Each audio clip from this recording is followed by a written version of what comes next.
साताऱ्यातील अर्णवी foetal medicine centre LLP याच्या समोर आहोत आणि माझ्या समवेत आहेत डॉक्टर मयुरीचे वडील आहेत आणि बाजूला सासरे आहेत. पहिला डॉक्टर मयुरी, तुमचं पहिल्यांदा हार्दिक अभिनंदन. तर आपण साताऱ्यामध्ये अर्णवी फिटल मेडिसिन सेंटर सुरू केलेलं आहे. तुमचं अभिनंदन आणि तुमच्या पुढील वाटचालीसाठी शुभेच्छा.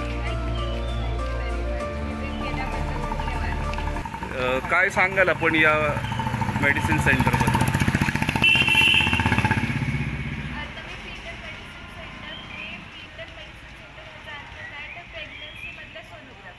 अच्छा. प्रेग्नन्सीमधल्या सोनोग्राफी, बाळाचे काही रोग असेल तर निदान करणे आणि त्याचं जर ट्रीटमेंट काय असेल तर ते ट्रीटमेंट करणे. त्याच्यात काही काही नॉर्मल स्कॅन्स पण येतात जे प्रेग्नन्सीमधले स्कॅन्स असतात. पहिल्या महिन्यातलं सोनोग्राफी, 5व्या महिन्यातली सोनोग्राफी, बाळाच्या हृदयाची डिटेल सोनोग्राफी किंवा बाळाच्या मेंदूची डिटेल सोनोग्राफी हे सोडून बाकीचे काही तपासण्या पण असतात. म्हणजे घरात जर जेनेटिक काही प्रॉब्लेम असेल किंवा आत्ता बाळामध्ये काही प्रॉब्लेम होण्याचे चान्सेस आहेत असं वाटत असेल तर जेनेटिक तपासण्या ह्या पण आपण करतो. ज्याच्यात गर्भजल चाचणी ही एक तपासणी असते. म्हणजे ही जसं आपण रक्त काढतो तसं बाळाच्या आजूबाजूचं जे गर्भजल असतं ते पोटातून चाचणी करण्यासाठी ते पाणी काढून तपासणीसाठी काढतो. ते सोडून बाळाला जर ॲनिमिया झाला असेल किंवा रक्त कमी झालं असेल तर बाळाला रक्त ट्रान्सफ्यूज करायचं म्हणजे ब्लड डोनेशन, ब्लड द्यायचं पण ट्रीटमेंट आपण इथे करतो. तर ही स्पेशलाइज ब्रँच आहे. स्त्री रोग तज्ञ झाल्यानंतर MS गायनेक झाल्यानंतर ह्याच्यात एक फेलोशिप असते मॅटर्नल फीटल मेडिसिन म्हणून. ती एक फेलोशिप ती झाल्यानंतर माझं जेनेटिक्समध्ये पण फेलोशिप झाले. त्याच्यामुळे जेनेटिक काउन्सिलिंग, पहिले जर प्रेग्नन्सी लॉसेस असेल, अबॉर्शन असेल तर त्याची काउन्सिलिंग करणे किंवा जेनेटिक घरात प्रॉब्लेम असेल तर फ्युचर बेबीमध्ये हे प्रॉब्लेम होऊ शकतात का ते आपण बघणार.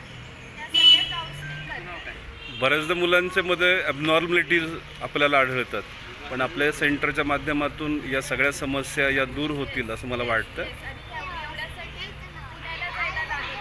अच्छा. छोट्या छोट्या बारीक सारी गोष्टीसाठी पुण्या मुंबईला जायला लागायचं. पण त्या सगळ्या गोष्टीपासून मेजर गोष्टी जसे बाळाची जेनेटिक तपासणी, गर्भजल चाचणी ह्या सगळ्या आता आपल्याला इथे उपलब्ध होणार आहे. ओके, ठीक आहे, आपण बघूया आतमध्ये. ओके.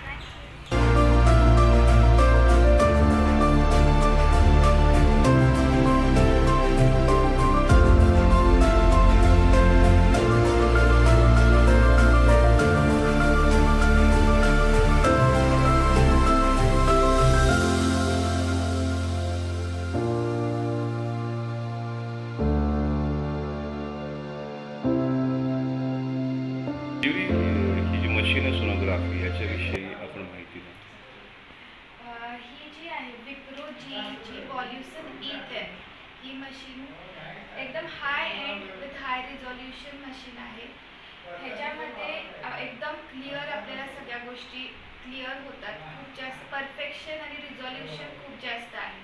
ह्याचे जे प्रोब्स आहेत, हा जो प्रोब आहे हा RM7C प्रोब, हा नुसताच हा प्रोब 12 to 15 lakhs पर्यंत जातो. नुसता हा प्रोब. मशीनची कॉस्ट काय फुल आहे? मशीन कॉस्टिंग 85 lakhs पर्यंत 85 lakhs. 85 lakhs पर्यंत जाते. आपल्या वेस्टर्न महाराष्ट्र किंवा महाराष्ट्रामध्ये 2-3 लोकांकडे आहे आपली ही मशीन. आणि ह्याच्यानंतर ही जी टॉपमोस्ट मॉडेलपैकी ही आता सध्या ह्याच्यावरची अजून एक मॉडेल आलेलं आहे जी 2CR ची आहे. अच्छा. त्याच्यानंतरची ही आतापर्यंत मागच्या वर्षापर्यंत हे टॉपमोस्ट मॉडेल होतं. आता सध्या ह्याच्यावरची जी आली ती एक्सपर्ट म्हणून आहे. निश्चितपणे आपल्या सेंटरच्या माध्यमातून सातारा, सांगली, कोल्हापूर येथील जे रुग्ण आहेत यांना निश्चितपणे चांगली सुविधा साताऱ्यामध्ये उपलब्ध झालेली आहे. येस, डेफिनेटली आपल्या सातारच्या लोकांना आता दुसरीकडे कुठे पळायला नाही लागणार आहे तपासण्यासाठी किंवा हाय एंड सोनोग्राफीसाठी. आपल्याला ह्या मशीनद्वारे बाळाचं इको जे अडल्ट्समध्ये हृदयाची 2D इको म्हणतो आपण करायला जातो. जर हार्ट पेन होतंय किंवा लेफ्ट साईडचं दुखणं होतंय तर 2D इको करायला जातो. तसं लहान बाळांमध्ये त्याच्यामध्ये पण हार्टचे काही प्रॉब्लेम्स आहेत की नाही ते बघण्यासाठी आपण इकोकार्डिओग्राफी करतो. ते पण आपण करणार. बाळाच्या डोक्याची जी सोनोग्राफी असते ज्याला न्यूरोसोनोग्राफी म्हणतात ते पण आपण करणार आहे. तर ह्या मशीनद्वारे आणि त्याच्यापेक्षा जास्त महत्त्वाचं मशीनपेक्षा मॅन बिहाइंड दी मशीन.